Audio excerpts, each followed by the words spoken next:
It's Brian Thomas here, welcoming back to the 55 KRC Morning Show, the publisher of TrendsJournal, Gerald Celente. Gerald, it is great to have you back on. Well, thanks for having me. I will strongly encourage everyone to get over to TrendsJournal.com and check out what Gerald's been doing since 1980, forecasting kind of like, if I may go back to a long time ago, megatrends, kind of predicting what the future is going to be like based upon what's going on right now. Well, yes. Actually, megatrends was a little bit different. What they used to do was called content analysis. What they would do is they'd look at how often stories were printed or what they were running, and then analyze them based on that. But we say there was this great scholar, Friedrich von Schiller, who said, "In today already walks tomorrow." And what we say is current events form future trends. And as you can look at the current events, you can see where we are and understanding how we got here. You have a pretty good shot of seeing where we're going. But nobody could predict the future because there are too many wild cards out there. Oh, without question. I am a firm believer in that. It's why I kind of live my life day to day. I'll let tomorrow take care of itself after we get through today. But there are things we do have to pay attention to. And I guess one of the areas that I am so perplexed, and I hope you can offer some insight, foreign affairs.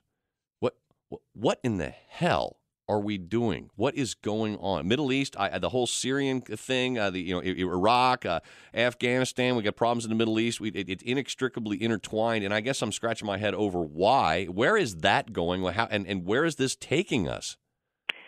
Look what's going on at home. Look at the dysfunction between the Beltway circle jerks and the D.C. drama queens. Look at the polls that are showing only 10% of the people have faith in Congress. Who in their right mind would look at these people and expect anything intelligent coming out of foreign policy? I got an idea. Let's start a war in Afghanistan. Oh, it'll be a beaut, I'll tell you. Wait, let's do one in Iraq. Oh, that wasn't good enough for you? How about Libya? Oh, it's going to be the vacation mecca of the world. You just trust me. Wait, let's go into Syria. We're going to do maybe another time-limited, scope-limited kinetic action. We got a bunch of jerks out there running the show in front of everybody's eyes, and nobody wants to call it what it is. And that is? The incompetence and the inepts. All right, Look, okay, but what's the end game? There's got to be an end game on. I mean, someone. They have no end game. These are stupid Lord. people. So wait. You're telling me, Gerald Celente, publisher of TrendsJournal, that in fact there is no behind the scenes sort of even, and I'm not a global conspiracy kind of guy, but there's not even one of those back there that, okay, first we're going to do Iraq and we'll get our foot in there, and then we're going to start toppling these dictators, and hopefully at the end of the day we're going to achieve X, Y, and Z. You're saying they're just flailing and taking it moment by moment? Oh no, you may be 100% correct in what their plan is.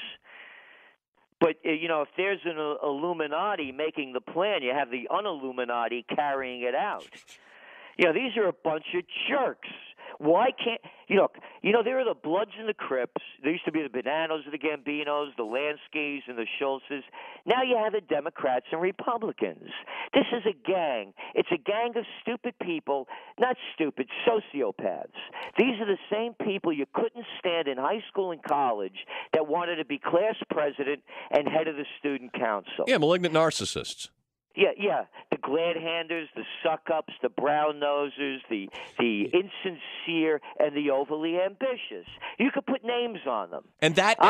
You could call them Hillary Clinton, Nancy Pelosi, George Bush, McConnell, John Reed, McCain. Insane McCain. Yeah. One lunatic. The people you couldn't stand in high school and college are now running and ruining our lives. Gerald... And it's right in front of us. It is.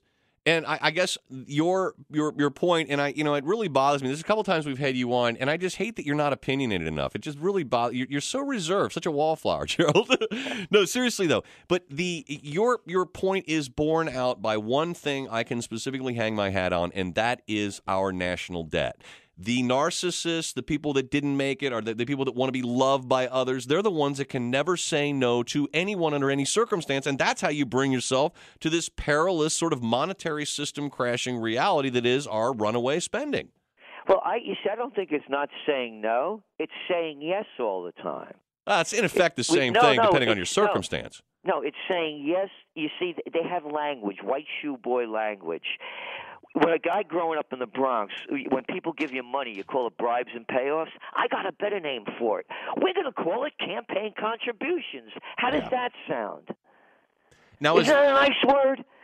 So what they're doing is they're being – these are the wise guys. That's all the politicians are. They're getting the money to do the dirty work. And when you talk about not balancing the budget and everything else, who of us – you're doing your work, I do my work – who could show levels of incompetence like they do and get away with it? Nobody in the private sector, nobody working for a living, nobody driving a bus, nobody doing carpentry work, nobody even stocking shelves at Walmart's could get away with the inefficiency, stupidity, and incompetence that they are showing in front of our face at this moment. And you know why they get away with it? Because people still believe in the fairy tale. This is democracy. Oh, this is America. Oh, we're exceptional. Yeah, we got exceptional morons running the show. And they keep, hail to the chief, they keep saluting their senator and congressman, and so the people keep taking it. All right, Gerald, with that and recognizing that people can find your information at TrendsJournal.com, it's an excellent, I think your current PDF is about 69 pages, all with contributing authors, and it's all really in-depth kind of stuff. I am constantly asked, okay, then what is the solution? And I've always suggested, it seems to me, because of everything you said, because of the blind following of the narcissist, that is going to take, like an alcoholic bottoming out, some major economic catastrophe like the monetary system blowing up or something for people to wake up and smell the coffee on this. What's your prediction on that? You see, I don't think that that's the way it works, that you need a catastrophe to find reward. It could get worse, and then it could get much worse. And so I believe it's up to the individual. And I mean this in the truest sense. When enough people find the courage, dignity, and respect within themselves, they no longer take this crap from people. And so to me, it's about being healthy, physically, emotionally, and spiritually. And on a very practical level, I think we have to break up the parties. Who made up this BS? You read Washington, you read Adams, you read Madison, you read all of them. They didn't want gangs running the show. If you want to go to Washington, you should not have to be affiliated with a gang. And the other thing is, you want to go to war? Let the people vote. You want to we need direct democracy. If we could bank online, we could vote online. Put the power of the future in the hands of the people. Gerald Celente, I will again encourage everyone to see your stuff. You can find it on my blog page, 55krc.com, and encourage you to read it. And follow his advice. It makes perfect sense. And from an advocate for personal responsibility and individual liberty and freedom, I couldn't agree with you more. Gerald Celente, I look forward to having you back on the 55KRC Morning Show. Keep up the great work, my friend. Thanks so much for having me on. Bye-bye. Just shy of 8:39, 55KRC, the talk station.